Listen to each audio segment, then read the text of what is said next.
Hey there, I'm Serafina Vaughn.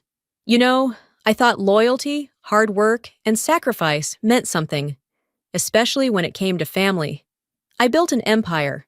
I saved our family business from bankruptcy. And just when I thought I had secured my place, my father looked me in the eye and said, "It's your sister's now."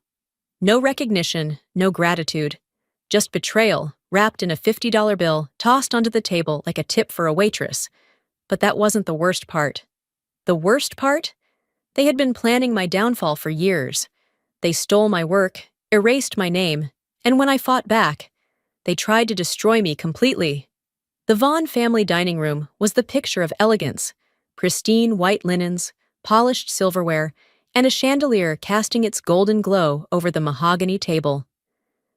The scent of seared steak and red wine filled the air, a contrast to the growing tension settling in my chest. I had been here 1,000 times before, in this very seat, listening to my father speak with the authority of a man who had built an empire from the ground up. But tonight felt different. Margaret, my mother, sat in silence, her eyes darting toward me every few moments before quickly turning away. Celeste, my younger sister, exuded the same effortless confidence she always did, her silk dress draped perfectly, her manicured fingers circling the rim of her wineglass. And then there was my father, Dominic Vaughn, the man I had idolized for most of my life, the man I had nearly destroyed myself trying to impress. As the conversation flowed around business updates and upcoming mergers, I waited. This was it, the moment he would finally acknowledge me, the moment he would recognize what I had done. I had saved Vaughn Enterprises. When our logistics division was on the verge of collapse, when our outdated systems were hemorrhaging money, I had built the software that turned everything around. I had spent years working tirelessly, rewriting algorithms, optimizing data flows, burning through sleepless nights to craft the very system that catapulted us back to the top. And tonight, I would finally hear the words I had been waiting for. Dominic set his knife down, his movements deliberate. "Serafina," he said, his voice even, controlled. "I want to thank you for all the work you've done for the company. Truly, you've been invaluable in restructuring our tech operations." A swell of pride rose in my chest. "But leadership," he continued, "is about more than technical brilliance. It's about presence, vision, the ability to command a room and inspire people. And that's why, moving forward, Celeste will be taking over as CEO of Vaughn Enterprises." The words hit like a punch to the gut. I blinked, certain I had misheard him. Celeste? I glanced at my sister, expecting to see the same surprise reflected in her expression, but all I saw was a slow, knowing smile as she took another sip of wine. My voice was steady, but my hands clenched beneath the table. "Excuse me?" My father sighed, as if he were explaining something simple to a child. "You'll still have an important role in the company, of course, but—" "No." My voice cut through the air, sharper than I intended. "No, I built the system that saved us. Without it, without me, this company wouldn't even be standing right now." He chuckled. Actually chuckled. Celeste set her glass down, finally deigning to speak. "Serafina, don't be dramatic. You're great at what you do, but running a company is different. Some of us are just born for leadership." I felt the heat rise to my face. I turned back to my father. "Tell me this is a joke." Dominic exhaled, shaking his head. Then, as if it were the most casual thing in the world, he reached into his pocket, pulled out his wallet, and tossed something onto the table. A crumpled $50 bill. "For your effort," he said simply. I stared at the money, my entire world tilting. Years of sacrifice. Years of pouring my soul into this company, into his legacy. The late nights, the missed holidays, the exhaustion. The belief that if I just worked hard enough, he would finally see me. $50. Celeste let out a soft chuckle. "Oh, come on, Sarah. You're overreacting." I turned to my mother, searching her face for any sign of protest. Any sign that she would speak up for me. But she didn't. She just lowered her gaze to her plate. Something inside me broke. Slowly, I picked up the bill, turning it over between my fingers. Then, with careful precision, I folded it into my napkin, placed it beside my untouched plate, and stood. Dominic sighed again. Serafina, don't be— I'm not being dramatic, I said, my voice eerily calm. I'm excusing myself. Celeste smirked, her amusement barely contained. Margaret opened her mouth as if to say something, but no words came. I didn't slam the door. I didn't yell. I simply walked out, my heels clicking against the marble floor, leaving behind everything I had spent my entire life trying to earn.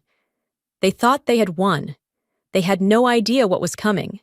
The next morning, I walked into Vaughn Enterprises, ready to reclaim my place, but my name was already gone. The lobby hummed with the usual morning chaos. Assistants rushed by with coffee trays, executives murmured over last-minute reports, and the front desk phone rang in a steady rhythm. But something was off. I could feel it before I even reached the elevator. Eyes flickered toward me, then quickly away. Conversations hushed as I passed, replaced by the artificial click of heels against polished floors. I squared my shoulders. It didn't matter. Last night had been a mistake, a misunderstanding. My father had always been ruthless in business, but even he had to see reason. The doors to the executive floor slid open with a soft chime, and I stepped out, expecting the familiar sight of my office at the end of the hallway. Instead, I was met with a name I didn't recognize. The glass panel that once read Serafina Vaughn, Chief Technology Officer, had been replaced. My title, my identity, erased overnight. A cold weight settled in my stomach as I pushed open the door. The room was almost unrecognizable. My desk was gone. My computer, my files, every trace of my presence, vanished. The space had been rearranged, sleek and minimalistic, with a designer handbag perched on the polished wood. And sitting behind that desk, flipping idly through a stack of documents, was Celeste. She looked up with an easy smile, her posture relaxed, her fingers drumming against the armrest. Good morning, Serafina. Didn't Dad tell you? This is my office now. I didn't move, didn't speak. My brain struggled to process the words. Celeste let out a soft laugh. Oh, don't look so surprised. You knew this was coming, didn't you? My voice came out quiet, but firm. What's my position now? She tilted her head, pretending to consider. That's a good question. Maybe something in IT support? You were always good with computers. Rage burned in my chest, hot and suffocating. I clenched my fists at my sides. I built the system that saved this company. Without me, you'd have nothing. Celeste leaned forward, her smirk widening. Yes, but you see, we own the rights to that system now, and we don't need you anymore. The air thickened. The walls of the office felt smaller, closing in. I barely heard the footsteps approaching behind me until a hesitant voice broke the silence. Miss Vaughn? I turned. A security guard, someone I vaguely recognized from the lower floors, stood there, shifting uncomfortably. He avoided my eyes as he spoke again. I was told to escort you out. The final blow. I glanced at Celeste one last time, but she was already reaching for her phone, attention elsewhere, as if I was nothing more than an interruption in her morning routine. Everything I had built, gone. Everyone I had trusted, silent. I took a slow breath and turned toward the exit. I wouldn't give them the satisfaction of a scene, no pleading, no arguing. I walked out with my head high, past the rows of employees who wouldn't even meet my gaze, past the walls that once held my late-night work sessions, my triumphs, my sacrifices. The cold morning air hit my skin as I stepped outside, my breath fogging in the chill. I looked up at the towering building, the empire my father had built, the empire I had saved, and I made a promise to myself. If they didn't want me in their empire, I would build my own, and I would burn theirs to the ground. Looking back now, I should have seen it coming. The betrayal wasn't sudden. It had been planned for years. The weight of realization pressed against my chest as I sat in my apartment, surrounded by the remnants of my shattered career. Legal documents lay sprawled across the coffee table, their dense paragraphs blurring together under the dim glow of a single lamp. Empty coffee cups and unopened takeout containers lined the counter, evidence of days spent locked in my own head, replaying everything over and over. The moment my father tossed that $50 bill onto the table, the way Celeste smirked as she took my office, the hushed whispers in the hallway when I walked through Vaughn Enterprises for the last time. But it wasn't until now, sitting in the wreckage, that I understood the full extent of their betrayal. They hadn't just pushed me out. They had erased me. I sifted through the stack of legal documents my lawyer had sent over that morning, scanning the words again, though I already knew what they said. Vaughn Enterprises had filed for full ownership of my software months before I was removed. The contracts were airtight. Somehow they had transferred everything into their control without me noticing. A sick feeling curled in my stomach as I flipped through the paperwork. My name wasn't on the patents anymore. Celeste's was. I squeezed my eyes shut, forcing myself to breathe. This wasn't an overnight decision. It wasn't some impulsive power grab. They had been planning this. A memory surfaced, hazy but clear enough to make my hands tremble. It was 2 years ago. I was in my father's office, exhausted from working another 60-hour week, reviewing system updates with him when he slid a stack of papers toward me. "Just standard agreements," he had said, his tone almost dismissive. "We're making a few structural changes, but nothing that affects you directly. Sign where I've marked." And I had, without reading them. My stomach twisted with self-loathing. They had stolen my work in broad daylight, and I had handed it to them. Anger surged, hot and consuming. I grabbed my phone, fingers numb as I dialed my father's number. He picked up on the third ring. "Serafina." His voice was unreadable, smooth as ever. "You stole my software." My voice shook, but not with fear. With rage. He sighed, as if I were a child throwing a tantrum. "Business is business. You were careless." I gritted my teeth. "You took my life's work and gave it to Celeste. Don't you feel even a little ashamed?" He chuckled, the sound cold and cutting. "Serafina, it's done. Move on." I gripped the phone so tightly my knuckles went white. Then I ended the call. My heart pounded as I turned back to the papers, my father's words ringing in my ears. "Move on!" That was his final dismissal, his last effortless rejection. I grabbed the nearest stack of contracts and threw them against the wall. Pages scattered across the floor, my breath coming in sharp bursts. I had been blind. I had trusted them. Never again. A strange calm settled over me as I straightened. The fury was still there, burning steady beneath my skin, but it wasn't chaotic anymore. It was focused. They thought they'd taken everything. They forgot. I'm the one who built it in the first place. I knew there was no turning back. If I wanted revenge, I had to build something bigger, stronger, untouchable. The weight of that decision settled over me as I sat in a quiet cafe, my fingers wrapped around a cup of coffee that had long since gone cold. Across from me, my mother stirred her tea absently, her gaze avoiding mine. I had asked her to meet me here for one reason, to hear the truth. "You knew," I said, my voice steady despite the storm inside me. "You knew what they were doing to me." Margaret Vaughn exhaled, setting her spoon down with a soft clink. "Your father. He always had a different vision, Serafina. He never saw you as the one to lead Vaughn Enterprises." I let out a hollow laugh, shaking my head. "I saved that company, and he gave it to Celeste like I was nothing." She reached for my hand, but I pulled away. "I wanted to stop it," she whispered, eyes filled with something dangerously close to regret. "But Dominic, once he makes up his mind, there's no changing it. A lifetime of knowing this woman, of seeing her stand by a man who crushed anything he couldn't control, and still, a part of me had hoped she would choose me." I swallowed the bitterness rising in my throat.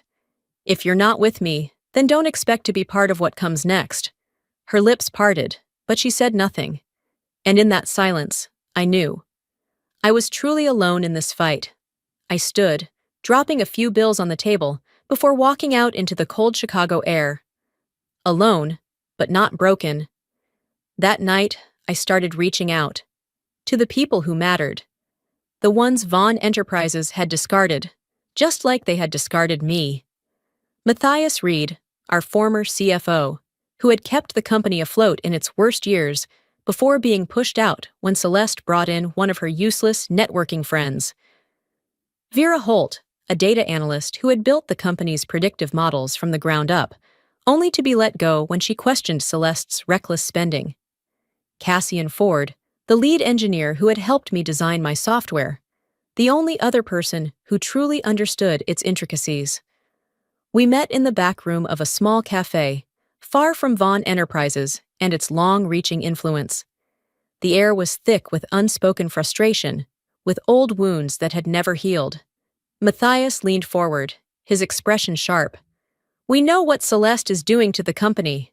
The question is, what's your next move?" I met each of their gazes. "We build something better. We build something they can't touch." Cassian smirked, nodding. "They own your old code, but they don't own your mind." For the first time in weeks, a flicker of something close to hope ignited in my chest. We spent the next several hours sketching out the foundation of what would become Nova Systems. A new generation of logistics software. Faster, smarter, completely independent of Vaughn Enterprises' outdated model. But the biggest challenge wasn't the technology. It was the funding. Matthias leaned back, rubbing his chin. "We need investors, and I know just the people Celeste pissed off." I exhaled, staring down at the scribbled plans in front of me. This was my second chance. They had taken everything from me, but in return, they had given me a reason to fight. That night, I stood outside Vaughn Enterprises one last time. The towering building loomed over me, the name glowing against the night sky. But for the first time, I felt nothing. I whispered to myself, "I don't need your empire. I'll build my own." Celeste thought she had won. She had no idea. She just started a war. It didn't take long for Vaughn Enterprises to start crumbling under Celeste's reign. And I was just getting started. The first signs were subtle. A few whispered conversations among former clients, vague reports about internal restructuring. But then Matthias slid a folder across the table toward me, and I saw the truth in black and white.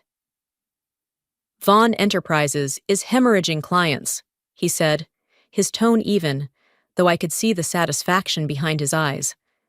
"They lost 3 major contracts this quarter alone." I flipped through the pages, my pulse steady. The numbers didn't lie. Vaughn Enterprises' projected revenue had taken a steep dive, and the biggest blow? One of their longest-standing clients had just signed with Nova Systems. I exhaled slowly, tapping my fingers against the table. "It's starting." Inside Vaughn Enterprises, chaos had already begun to spread. Senior executives, people who had been with the company for years, were handing in their resignations. Celeste, of course, refused to see the problem. "This is just a temporary setback," she told the board, dismissing concerns with a wave of her hand. "We're restructuring. They'll come crawling back." But not everyone was as blind. Nathan Wolfe, one of my father's longest-serving legal advisors, finally broke his silence. "Dominic, your daughter is running this company into the ground." I could almost picture the look on my father's face when those words hit him, but he still defended her. "She'll figure it out," he said. "She just needs time." Time wasn't something Celeste had, and I made sure of that. It was at a high-profile tech event when our paths finally crossed again. I wasn't there for the spectacle, but for the strategy, to make sure the right people knew that Nova Systems was the future. Celeste, on the other hand, walked in like she still ruled the world, draped in designer confidence. When she spotted me, her lips curled into a smirk. "Still playing in the minor leagues, sister?" she taunted, swirling the champagne in her glass. I met her gaze without flinching. "I don't need to. Your empire is crumbling." Her smirk faltered for just a second, but Celeste never backed down easily. "You should start preparing for failure," I said, voice cold and certain. "It's coming faster than you think." She let out a laugh, shaking her head. "We'll see who wins, little sister." Then she turned, walking away as if she had nothing to worry about. She thought she was invincible. She had no idea she was already standing on a sinking ship. Celeste's desperation would only grow, and desperate people make reckless decisions. I knew she wouldn't sit back and watch as Nova Systems thrived while Vaughn Enterprises crumbled.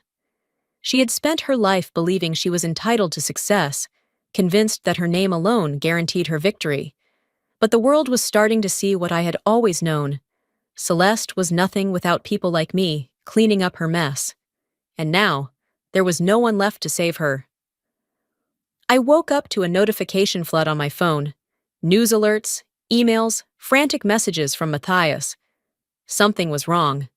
When I saw the headline, I felt the anger settle deep in my chest. Nova Systems under investigation. CEO accused of fraud. The article was worse than I expected. It claimed Nova Systems had built its foundation on stolen intellectual property from Vaughn Enterprises. Anonymous sources suggested my entire company was operating on technology that wasn't mine. That I wasn't the visionary behind it, but a thief. A calculated hit. I knew exactly who was behind it. My hands tightened around my phone as I read through the article, breaking down each lie for what it was. Celeste was playing dirty, but she had underestimated me. Later that day, Vaughn Enterprises called a last-minute press conference. The media swarmed their headquarters, eager to get the latest on what was being called one of the most shocking corporate betrayals in recent years. And Celeste, standing in front of the cameras, relished every second of it. "Nova Systems," she said, her voice smooth and rehearsed, "is built on ideas that do not belong to Serafina Vaughn. My sister's company is profiting from proprietary software that she had no right to take." I stood at the back of the crowded room, unseen, but I heard every word. "We are calling for an official investigation," she continued, glancing at the reporters like she had already won. "We will ensure that justice is served." She was playing the perfect role, the wronged CEO, the victim of a supposed betrayal. The media ate it up. I could have stayed quiet. I could have let the press cycle run its course, but I never let Celeste have the last word. I stepped forward, and the moment I did, the room shifted. Reporters turned, murmurs spread. Celeste's carefully maintained expression faltered. I met her gaze as I walked toward the stage, my heels clicking against the marble floor. She recovered quickly, plastering on a fake smile. "Well, look who decided to join us." I took my time picking up the microphone, making sure the room was silent before I spoke. "You think you can erase me?" My voice was steady, sharp. "I'm still here." For the first time, I saw doubt flicker in her eyes. That was all I needed. That night, I met with my PR team. The battle had officially begun. "We fight back," Matthias said. "We expose them." He pulled up a list of every move Celeste had made since taking over Vaughn Enterprises. The reckless spending, the poor leadership, the backroom deals that were already starting to turn on her. "She wants a war?" I exhaled, already formulating our response. "Then let's give her one." Within 24 hours, Nova Systems released a counterstatement. We didn't just deny the accusations. We proved them false. We exposed Vaughn Enterprises' plummeting revenue, the contracts they lost due to mismanagement. Then we launched a social media campaign, highlighting Celeste's failures. The response was immediate. Articles started to shift from attacking me to questioning her. Investors, already wary of Vaughn Enterprises' decline, pulled further away. Celeste had taken the first shot. Now, it was my turn to fire back. The betrayal that came next wasn't from my sister. It was from someone I once trusted. I arrived at Nova Systems that morning, expecting a routine meeting. Instead, I walked into a war zone. Matthias was waiting for me outside the conference room, his expression tense. He barely let me set my bag down before speaking. "We have a leak." His words were sharp, cutting through the morning like a blade. I stilled. "What do you mean?" He handed me a printed document, our new product designs. The same ones we had locked behind security measures, protected by encrypted networks, shared only with my most trusted employees. And yet, this is in Vaughn Enterprises' hands. For the first time in weeks, my heart truly stopped. I snatched the papers, flipping through them as if I could undo what had already happened. This was confidential information. No one outside of my inner circle should have had access to this. I looked up. "Who?" Matthias exhaled, jaw tightening. "We checked security footage. It's Jason." Jason Carter. My fingers curled around the documents as the realization settled into my bones. Jason had been one of the first people to stand by me when I left Vaughn Enterprises. He had been there when Nova Systems was nothing more than an idea, offering support, promising loyalty. I had trusted him, and now he had given everything to Celeste. A memory surfaced. Jason and I sitting in a cramped cafe, months ago, when I first approached him about joining Nova Systems. He had laughed, shaking his head. "You've got guts, Serafina. Taking on Vaughn Enterprises head-on?" "I don't have a choice," I had replied. I had thought he understood. I had thought he was on my side. But I was wrong. Now, I stared at the security footage playing on Matthias's screen. Jason slipping a flash drive into his pocket before leaving the office late at night. The truth hit like ice in my veins. "He wasn't my friend," I murmured. "He was always Celeste's spy." I didn't wait. I found Jason. He was arrogant enough to still be in Chicago, meeting with investors, acting as if he hadn't just sold me out. I walked straight into his office, shutting the door behind me before he even had the chance to react. He barely looked guilty. If anything, he looked amused. "You've been busy," I said, voice dangerously calm. Jason smirked, leaning back in his chair. "I had a better offer." I held his gaze. "Why?" He shrugged. "You think you're untouchable? Celeste made me an offer I couldn't refuse." I stared at him, and for the first time, I didn't feel hurt. I didn't feel betrayed. I just felt cold. Jason thought he had played me. But I wasn't finished yet. I left without another word, my mind already calculating the next move. Back at Nova Systems, I gathered Matthias and the team. "We fight back," I said, voice steady. "And we win." Celeste thought she had stolen something valuable. She thought she had gutted my company from the inside. So I let her believe it. We planted false data. We let Jason take back fake product blueprints, flawed, unstable technology designed to fail in real-world application. Celeste took the bait instantly. Within days, Vaughn Enterprises announced their newest breakthrough, technology they had supposedly developed in secret. In reality, it was my trap. They rushed the product into production, eager to beat Nova Systems to market. And it failed. Spectacularly. Investors pulled out. The media turned on Celeste. Vaughn Enterprises took another massive hit. And I watched from a distance, smiling. "Betrayal cuts deep," I murmured, "but I make sure it cuts both ways." Celeste thought she had outmaneuvered me. Instead, she walked straight into my trap. But when people are desperate, they don't back down. They double down. And Celeste was about to make her most reckless move yet. Vaughn Enterprises was unraveling. The company my father had built, the empire I had saved, was now days away from total collapse. Investors were pulling out. The stock price had plunged so low that financial analysts had already started calling it a lost cause. Clients were abandoning ship, refusing to renew contracts. The damage was too severe, too deep. Nathan Wolfe, the company's lead legal counsel, had been loyal to my father for years, but even he could see the writing on the wall. "We're out of options," he told Celeste during an emergency board meeting. "There's nothing left to salvage." But Celeste didn't believe in reality.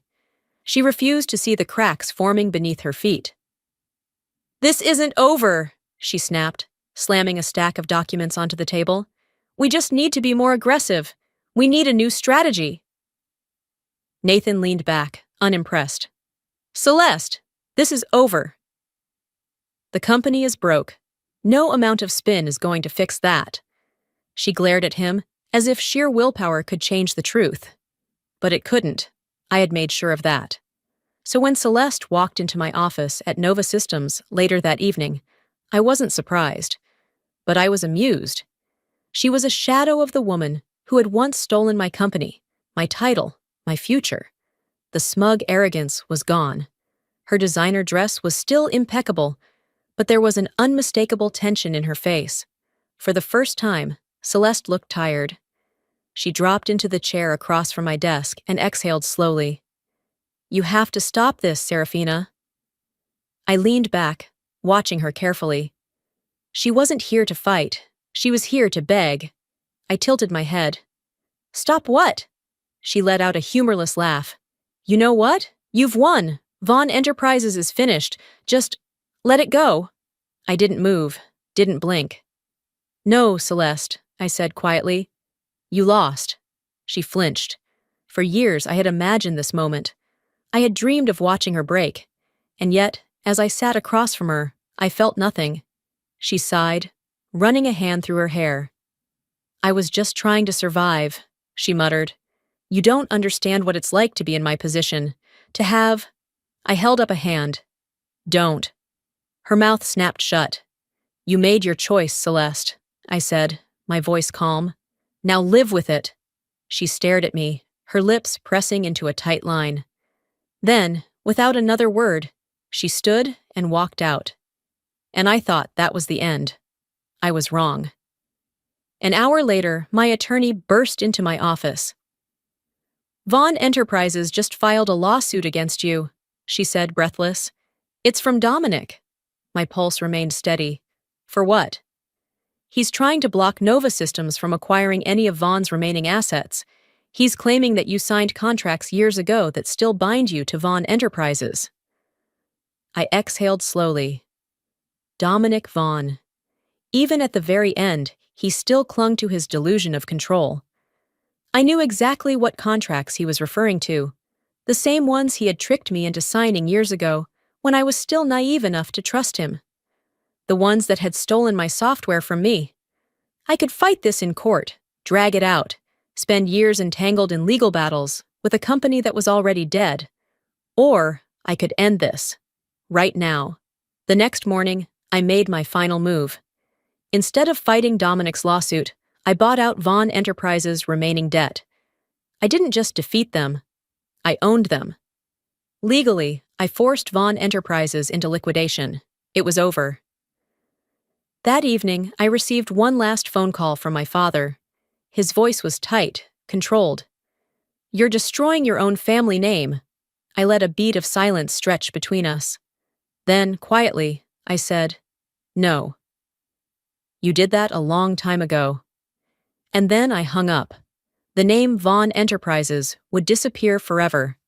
And I was the one who made it happen. But even as I stood victorious, the past had one final truth to reveal. I walked through what was left of Vaughn Enterprises, my footsteps echoing in the hollowed-out space, the once grand lobby, where high-profile deals had been made, where executives had whispered about market domination, was now empty. The sleek black and gold logo that had once stood as a symbol of my father's empire was being stripped from the walls, the letters unceremoniously taken down, piece by piece. The company was gone. I should have felt something, vindication, satisfaction, even regret. But as I stood there, watching the last remnants of Vaughn Enterprises disappear, I felt only finality. It was over. A few days later, an envelope arrived at my office. No return address, just my name, written in familiar handwriting. I stared at it for a long time before finally opening it. Inside was a single sheet of paper, aged at the edges, the ink slightly smudged. Dominic Vaughn's handwriting. Serafina, you were always the one who deserved it. But I was too proud to admit it. I never truly believed Celeste was the right choice. I knew you were stronger, smarter, capable of building something greater than Vaughn Enterprises could ever be. But I also knew that as long as I held you here, under my roof, under my control, you'd never become the woman you were meant to be. So I let you go the only way I knew how. I pushed you. I wanted you to prove me wrong, and you did. Maybe one day you'll understand. Dominic.